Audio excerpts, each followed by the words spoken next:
এতিয়াও হয়তো বহুত মানুহে বুজি পোৱা নাই hashtag justice for Zubeen Garg আমি কিয় বিচাৰি আছোঁ আৰু ইয়াৰ অৰ্থ কি। তো যিসকলে নাজানে বা যিসকলে বুজি পোৱা নাই সেইসকলক কৈ আছোঁ শুনক।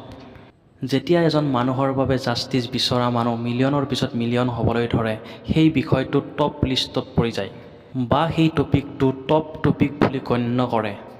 আনহাতে ইণ্টাৰনেশ্যনেল মিডিয়াবোৰে সেই টপিকটোৰ ওপৰত নিউজ কৰিবলৈ লয় আৰু দেশ বিদেশৰ ডাঙৰ ডাঙৰ ভিডিঅ' ক্ৰিয়েটাৰৰ সেই টপিকটো চকুত পৰে আৰু সেই বিষয়টোৰ ওপৰত সঠিক আৰু নিৰপেক্ষ একশ্যন ল'বলৈ বৃহৎ প্ৰেছাৰ পৰে।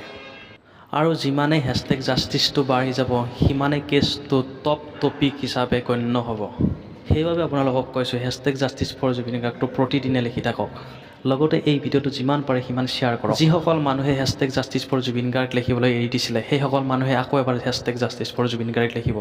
লগতে মনত উৎসাহ জাগিব hashtag justice for Zubeen Garg লিখিবলৈকে। এনেকুৱা ভিডিঅ' আপোনাৰ ওচৰলৈ যোৱাৰ লগে লগে যিমান পাৰে সিমানেই শ্বেয়াৰ কৰিব। আপোনাৰ বাবে 10জন মানুহৰ সহায় হ'ব। লগতে আপোনাৰ বাবে হেছটেগ জাষ্টিছ ফৰৰ অৰ্থটো ভালকৈ বুজি পাব। দিনে প্ৰতিদিনে hashtag justice for Zubeen Garg 2-3বাৰকৈ আপোনালোকে লিখি থাকক। জয় জুবিন দা। আৰু মই এতিয়া বৰ্তমান উপস্থিত আছোঁ জুবিন দাৰ সেই খাৰঘুলিৰ ঘৰটোত, যিটো ঘৰে আজিও জুবিন দাৰ উপস্থিত বিচাৰি আছে। আজিও যেন অনুভৱ কৰি আছে সেই ঘৰটোৱে যেন জুবিন দা আকৌ এবাৰ আহিব ইয়াতে। আপোনালোকক এটা বস্তু দেখাই দিওঁ, ইয়াতে এটা কদদে আছে আৰু তলতে কদদে সৰি আছে। এবাৰ জুবিন দাই কৈছিলে যে ৰাতি মই 1টা বজাত উঠিও মই কদদে ছিঙি এজন মানুহক খুৱাইছিলোঁ। আৰু জুবিন দাৰ সমাধিত যিদৰে মানুহে নাহৰ বুলি পুতিছে, ইয়াতো পুতিছে, কিন্তু সংৰক্ষণ বস্তুটো ডাঙৰ বস্তু। বহুতে মানুহে গছবোৰ ৰুই থৈ গৈছে, কিন্তু গছবোৰত পানী বা সেই গছবিলাকক কেনেকৈ সংৰক্ষণ কৰিব লাগিব সেই কথাটো আমি জনা উচিত। আৰু আপোনালোকক মই বিশেষ এডাল গছ দেখাই আছোঁ, যিটো মানে ঘৰটো বনোৱাৰ কাৰণে গছডাল কাটা যোৱাৰ কথা আছিলে। আৰু সেই সময়ত মানে জুবিন দাই কৈছে যে লাগে ঘৰৰ ডিজাইনে সলাই দে কিন্তু গছ কাটিব নালাগে।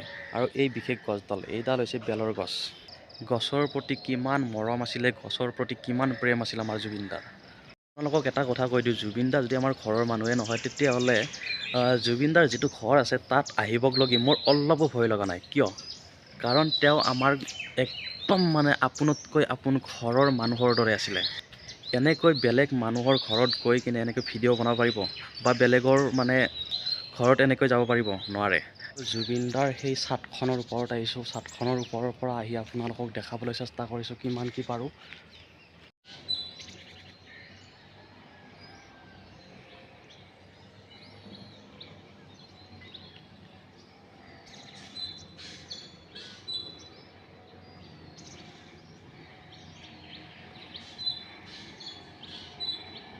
আৰু জুবিন দাৰ ঘৰৰ ছাদৰ ওপৰৰ পৰা ইমান ধুনীয়া এটা মানে ভিউ, য'ত মানে ইয়াতে বহি আপুনি চাই থাকিব পাৰিব আপোনাৰ ব্ৰহ্মপুত্ৰ নদীখন। কিমান আশাৰে এই ঘৰখন সাজিছিলে জুবিন দাই।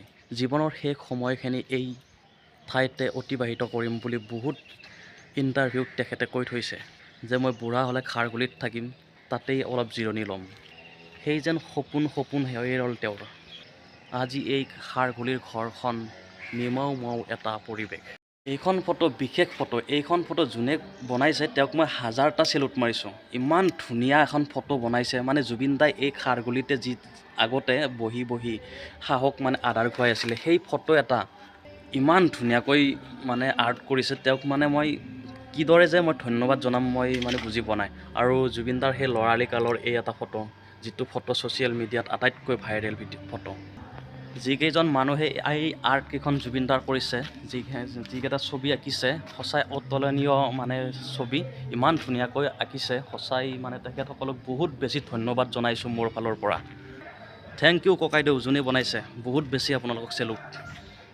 আৰু কিছু জাগা আছে কোনোবাই যদি মানে ফটো আঁকিব বিচাৰে এইবিলাকত ফটো আঁকিব পাৰে।